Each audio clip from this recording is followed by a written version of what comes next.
Hello friends, সকলকে স্বাগত। Math tricks part 17তে ম্যাথসের আরও 5টি গুরুত্বপূর্ণ প্রশ্ন নিয়ে আলোচনা করব, যেগুলি যে কোনো সরকারি চাকরির জন্য খুবই গুরুত্বপূর্ণ। তাই অবশ্যই ভিডিও দেখুন এবং শেয়ার করুন, যাতে সকলের কাছে এই টিপসগুলি পৌঁছে যায়। কোশ্চেন নাম্বার 1, এক বিক্রেতা একটি রেডিও 720 টাকা বিক্রয় করায় 25% ক্ষতি হয়।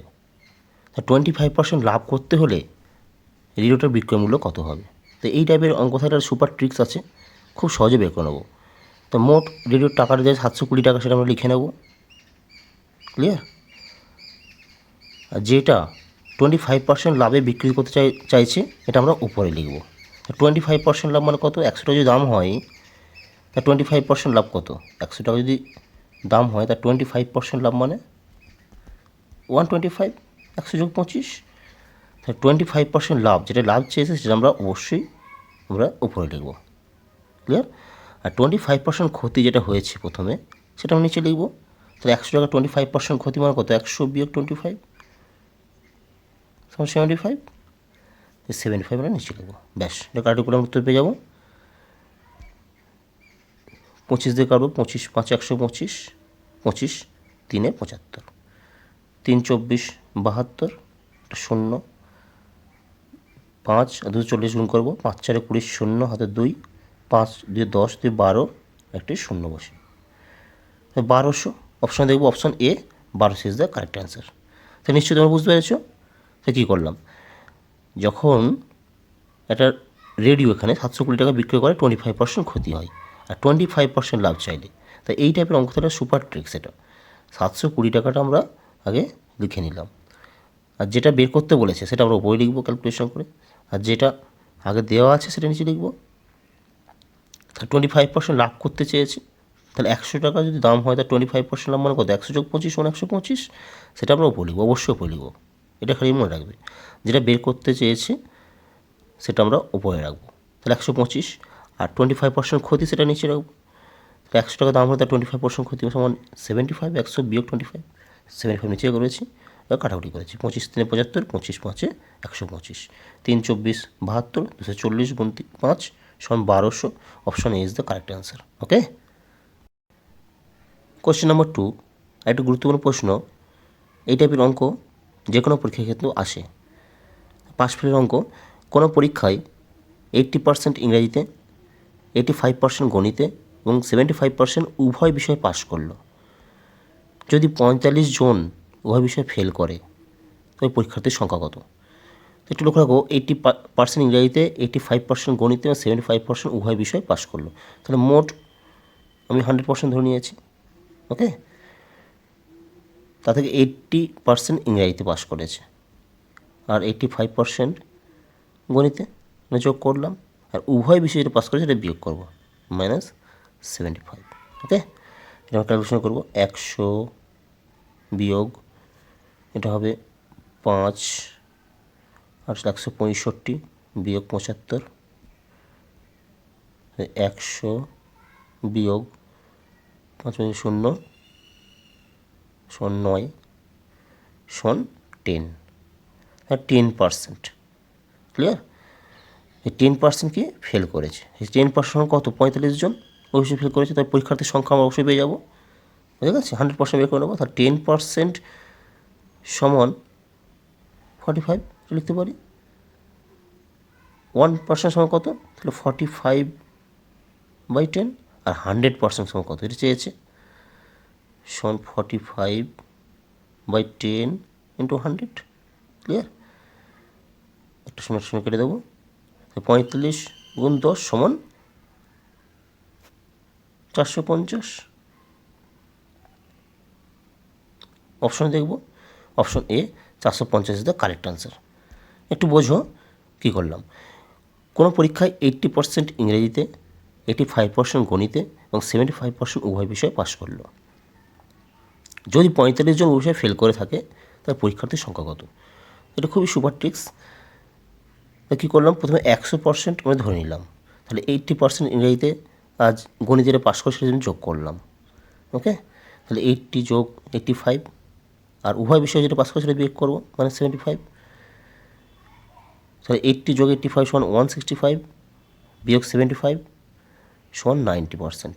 তা 100% টোটাল, তা থেকে 90% বাদ দেবো সমান 10%। 10% কি, এরা উভয় বিষয় ফেল করেছে, হয়ে গেছে। আর সেটা দেওয়া আছে 45 জন, তো 10% সমান 45 জন লিখতে পারি অবশ্যই। আর 100% সমান কত বের করে নিয়েছি, ওকে, 45/10 × 100 সমান 450। Option A is the correct answer. Question number 3, এটি গুরুত্বপূর্ণ প্রশ্ন। একটি নৌকা স্রোতের অনুকূলে 10 ঘন্টায় 24 কিলোমিটার যায়। ফিরে আসার পথে স্রোতের প্রতিকূলে 2 ঘন্টা বেশি সময় নেয়। স্থির জলে নৌকার গতিবেগ কত? তো একটু বোঝো, নৌকা স্রোতের অনুকূলে যাচ্ছে 10 ঘন্টায় 24 কিলোমিটার, আর ফিরে আসার পথে স্রোতের প্রতিকূলে 2 ঘন্টা বেশি সময় নেয়। 10 ঘন্টায় যাচ্ছে 24 কিলোমিটার, সেটা আমরা ঘন্টায় বের করে নেবো। 10 ঘন্টায় যাচ্ছে 24 কিলোমিটার, ঠিক আছে। তাহলে 1 ঘন্টায় যাবে 24/10 সমান 2.4 কিলোমিটার পার আওয়ার। তাহলে 1 ঘন্টা যাচ্ছে 2.4 কিলোমিটার, স্রোতের প্রতিকূলে 2 ঘন্টা বেশি সময় লাগে। এটা অনুকূলে, বুঝা যাচ্ছে, এটা অনুকূলে যাচ্ছে 2.4 কিলোমিটার পার আওয়ার। তাহলে প্রতিকূলে 2 ঘন্টা বেশি সময় লাগে। 2 ঘন্টা বেশি সময় লাগে মানে কত? অনুকূলে ছিল 10 ঘন্টা, 10 + 2 সমান 12 ঘন্টা। ডিস্টেন্স কত? 24 কিলোমিটার। 24/12 সমান 12 দিয়ে 24 কিলোমিটার পার আওয়ার। ক্লিয়ার? তাহলে আমরা পেয়ে গেলাম অনুকূলে 2.4 কিলোমিটার পার আওয়ার, আর প্রতিকূলে 2 কিলোমিটার পার আওয়ার। এবার বলেছে স্থির জলে নৌকার গতিবেগ কত? তো স্থির জলে নৌকার গতিবেগ কি সূত্র আছে? অনুকূল যোগ প্রতিকূল বাই 2, 2.4 যোগ 2/2, ব্যাস। তাহলে আমরা গতিবেগ পেয়ে যাব সমান 4.4/2, কেটে দেবো সমান 2.2 কিলোমিটার পার আওয়ার। দেখেন উত্তরে option C 2.2 kilometre per hour. তাহলে কী করলাম একটু বোঝো। একটি নৌকা স্রোতের অনুকূলে 10 ঘন্টায় যায় 24 কিলোমিটার। তাহলে 10 ঘন্টায় 24 কিলোমিটার যাচ্ছে, তাহলে 1 ঘন্টায় যাবে, এটা বের করে নেবো 24/10 সমান 2.4 কিলোমিটার পার আওয়ার। সেটা কিসে? অনুকূলে। তাহলে অনুকূলে যাচ্ছে 2.4 কিলোমিটার পার আওয়ার, বোঝা গেছে। স্রোতের প্রতিকূলে ওই একই ডিস্টেন্স কত? 24 কিলোমিটার, 2 ঘন্টা বেশি সময় নেয়। তাহলে অনুকূলে কত দেওয়া আছে? 10 ঘন্টা, তার থেকে 2 ঘন্টা বেশি সময় নিচ্ছে, তাহলে 10 যোগ 2, বোঝা গেছে। তাহলে প্রতিকূলের সময় লাগছে কত? 12 ঘন্টা, ডিস্টেন্স কত? 24, তাহলে 24/12 করবো। তাহলে স্রোতের প্রতিকূলে বেরিয়ে যাবে 24/12 সমান 2 কিলোমিটার পার আওয়ার। তাহলে অনুকূলে পেয়ে গেলাম 2.4 কিলোমিটার পার আওয়ার, আর প্রতিকূলে পেলাম 2 কিলোমিটার পার আওয়ার। স্থির জলে নৌকার গতিবেগ কত? তাহলে স্থির জলে নৌকার গতিবেগ সূত্র কি? অনুকূল যোগ প্রতিকূল বাই 2। তাহলে অনুকূল গতিবেগ 2.4, 2.4 যোগ প্রতিকূল কত? 2/2 সমান 4.4/2 সমান 2.2 kilometre per hour. Option C is the right answer. নিশ্চয়ই বুঝতে পেরেছো? ওকে। কোশ্চেন নম্বর 4, একটি গুরুত্বপূর্ণ প্রশ্ন। সুদের হার 4% বৃদ্ধি পাওয়ায় 1250 টাকা সরল সুদ 50 টাকা বৃদ্ধি পায়, তবে সময় কত? একটু বোঝো, সুদের হার বৃদ্ধি কত? 4%, আর 1250 টাকা দেওয়া আছে আসল, সুদ কত? 50 টাকা বৃদ্ধি পাচ্ছে, তো সময় কত? টি বের করতে বলেছে। তো আমরা জানি সিম্পলি ইন্টারেস্ট সূত্র কি? SI = PRT/100। ওকে, তো এখানে কী দেওয়া আছে? এখানে 4% দেওয়া আছে, 1250 দেওয়া আছে, পি দেওয়া আছে, আর সুদ দেওয়া আছে 50। তো টি সমান সময় বের করতে বলেছে। টি সমান আমরা বের করে নেবো, টি সমান SI × 100, SI × 100 by PR। Clear? তাহলে ক্ষেত্রে এসে সিম্পলি কত? 50 টাকা সুদ, 50 গুণ 100 বাই প্রিন্সিপাল কত? 1250, 1250 গুণ আর এটা ইন্টারেস্ট কত? 4%, 4। কাটাকুটি করবো, 0 0 কেটে গেল,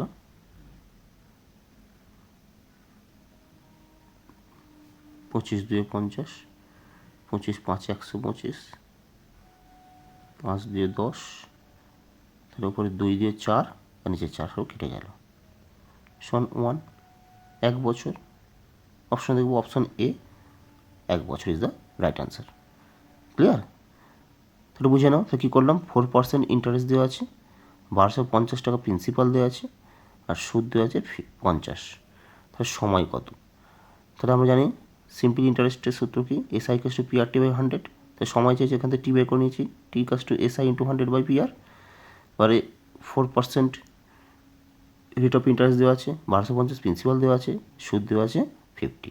তাহলে এখানে এসআই সিম্পলি ইন্টারেস্ট সুদ কত আছে 50, 50 বসিয়ে দিলাম, ইন্টু 100 বাই প্রিন্সিপাল কত 1250, 1250 ইন্টু 4, 4 সমান রেট অফ ইন্টারেস্ট, কাটি করলাম সমান 1, 1 বছর। Option A is the correct answer. নিশ্চয়ই বুঝতে পেরেছো? ওকে। কোশ্চেন নাম্বার 5, কোনো ত্রিভুজের 3টি কোণের অনুপাত 2:3:7 এর বৃহত্তম কোণের মাপ কত হবে? তাহলে 3টি কোণের অনুপাত দেওয়া আছে, 2:3:7। ওকে, বৃহত্তম কোণের মাপ কত? আমরা জানি ত্রিভুজের 3টি কোণের মাপ কত, 180 ডিগ্রি। তাহলে 2 যোগ 3 যোগ 7, 3টি অনুপাত আমি যোগ করবো, সেটা সমান 180 ডিগ্রি। ক্লিয়ার? তাহলে সমান হচ্ছে 12, 12 সমান 180 ডিগ্রি। তাহলে 1 সমান কত? এখন উপায় সমান হচ্ছে 180 বাই 12 সমান 15। ক্লিয়ার? তাহলে 15 ডিগ্রি। এবার হচ্ছে বৃহত্তম কোণের মাপ কত? তাহলে বৃহত্তম কোণ দেওয়া হচ্ছে 2, 3, 7 এবং 7 হচ্ছে বৃহত্তম। তাহলে 15 গুণ 7 সমান 105 ডিগ্রি। অপশনে দেখবো option C is the correct answer. Okay, তাহলে কী করলাম দেখো, কোনো ত্রিভুজের 3টি কোণের অনুপাত দেওয়া আছে, 2:3:7। এর বৃহত্তম কোণের মাপ কত হবে? আমরা জানি ত্রিভুজের 3টি কোণের মান কত, 180 ডিগ্রি। তাহলে 3টি অনুপাত আমরা যোগ করেছি, 2 যোগ 3 যোগ 7 সমান 180 ডিগ্রি। তাহলে 12 সমান 180 ডিগ্রি। তাহলে এক অনুপাত সমান আমরা বের করে নিয়ে আসি, এক অনুপাত সমান 100 ডিগ্রি 12 সমান 15 ডিগ্রি। ক্লিয়ার? তাহলে বৃহত্তম কোনটা? 7 এটা চেয়েছে। 15 ইন্টু 7 সমান 105 degree. Option C is the right answer. Okay.